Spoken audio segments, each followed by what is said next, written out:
What's going on, everybody? It's your boy William J. I'm here with another segment of Talking in the Attic. I got my illustrious co-pilot, Captain, aka Tevis, with me.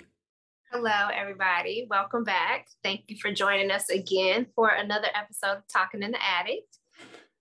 Yes, indeed. And Tevis and I, we sit back and we collab and just trying to go over topics and see what direction we're gonna head with the pod. And this one right here, it's interesting because we were sitting there talking about just we always talk about goal setting and just getting to destinations. And then we started talking about the anxiety that comes with it.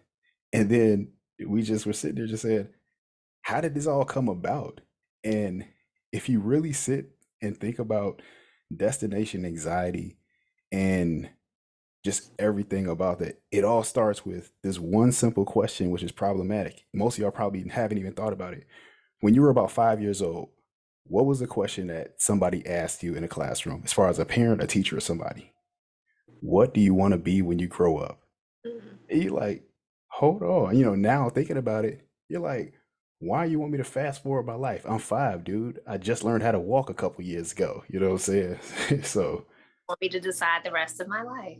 exactly, because it's like with that, it already starts to program you and condition you to start hurrying, because now you're like, all right, I got to finish up school.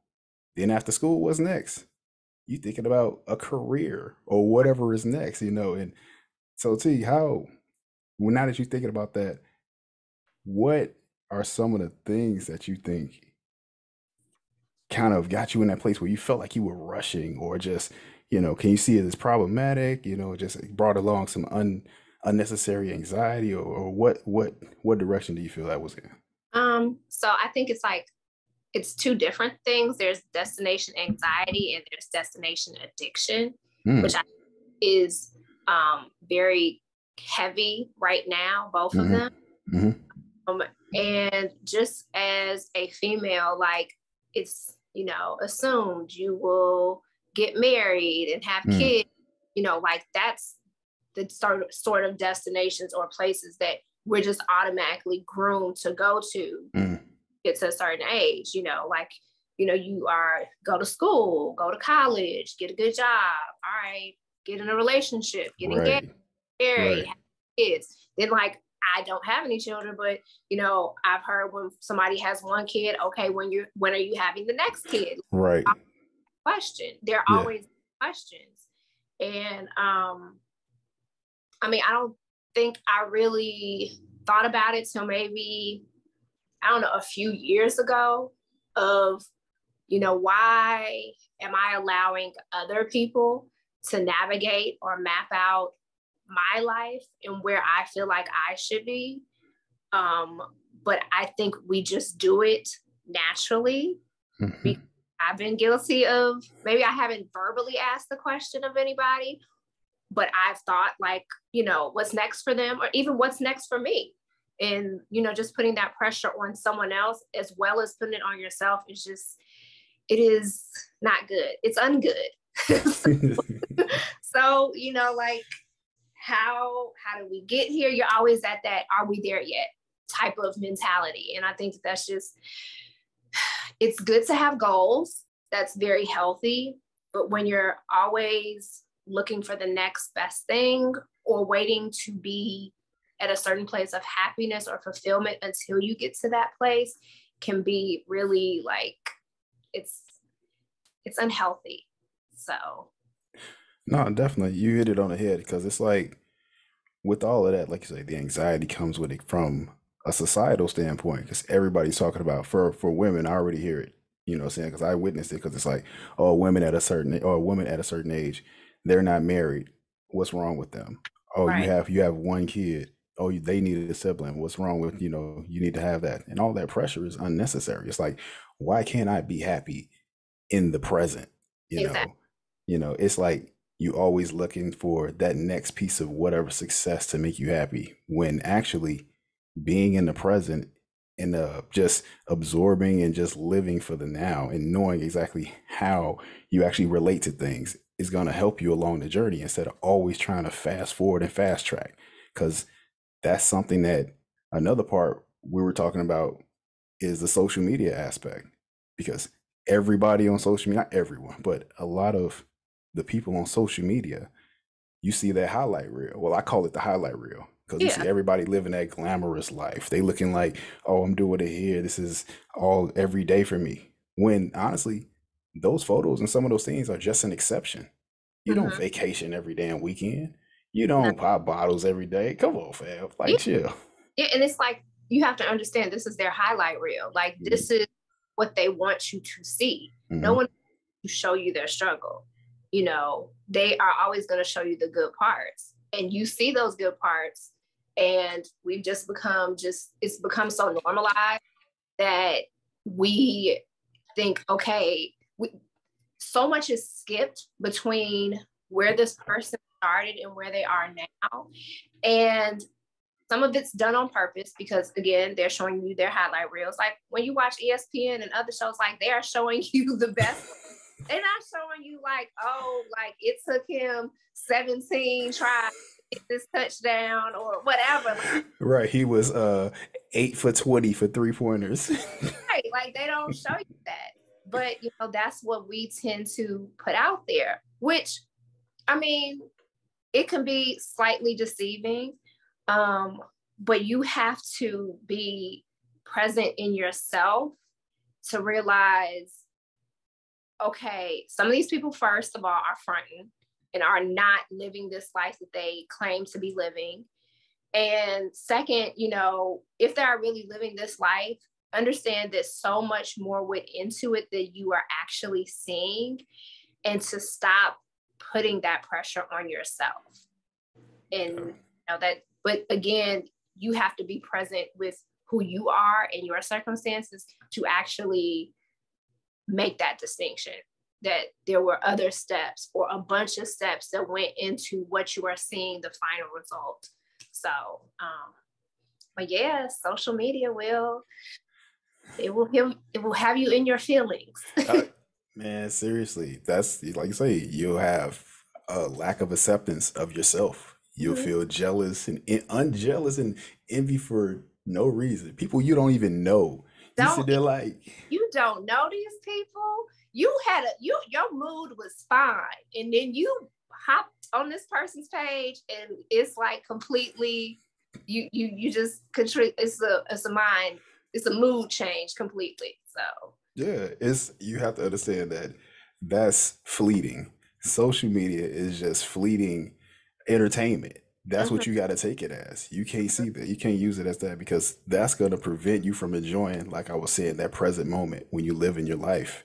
And stuff like that, it causes you to miss out on opportunities because it's a distraction. I mean, we all fall into that point where, I mean, I look at social media often, just to check out things, but whatever. But you have to know where to put a cap on it because if you don't have boundaries for that, you'll yeah, start finding yourself going into those moments where now you're trying to emulate either you try to emulate somebody, you're envious of somebody, you start feeling inadequate, all of that starts swirling in your head. Now you have it negative self talk and self defeating just thoughts just plaguing you throughout your day, and you can't even focus on something that you are actually good at. right. And everybody has a talent, but you cannot get wrapped up in all the nonsense and things. And, that's the thing about it. So, And like you said, the boundaries. You mm, have to set boundaries with, I believe, your social media. Just like you set boundaries with people, you have to set it with social media and how much time you allow yourself to be on it, who you allow yourself to follow. You are all the way 100% control of who you follow. So if someone or something you see does not make you feel good, unfollow them. Like it's that, it's all you have to do is just click unfollow. You can click mute if you don't want to unfollow them. You can mute their stories, you can mute their posts. Like it's within your control of what you take in. And again, if you are feeling like I'm inadequate after looking at this, like you might need to take a break, just a fast. I fast from social media like at least 3 to 4 times a year. because I know that I'll look at my battery life, or, you know, just how much thing that I'm doing on my phone, what percentage is taken up. When I see like Instagram is taking up this much, I'm like, yo, how much more can I be like, seriously? So you have to do those evaluations and limit yourself and put boundaries on what you take in from Instagram or any other type of social media. No, definitely, definitely. You keyed in on it. You're the one who has the power.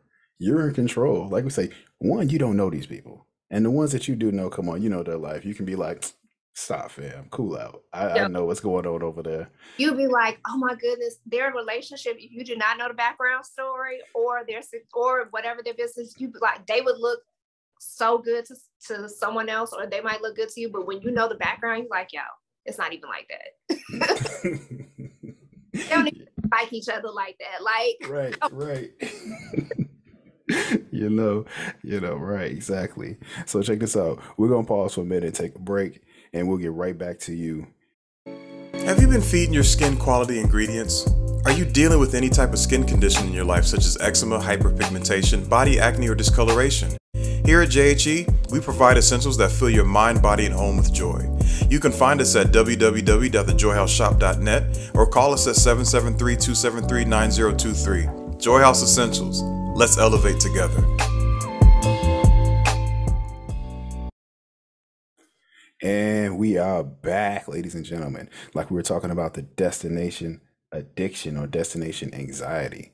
And we want to run back over some of the things that can help you identify what they are. Like I was saying with destination addiction, is you're always thinking about what comes next. So you're rushing your life. You're never fully committing because you're thinking about something better that can come along the way. And you're hoping that that next success is going to finally make you happy.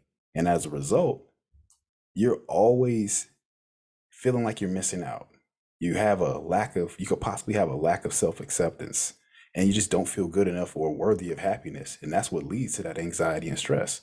But the things that you have to start paying attention to and learning to cope with this is that, like I said, focus on the present moment and learn to enjoy your life and appreciate yourself so that you can like achieve certain things in order for you to be happy.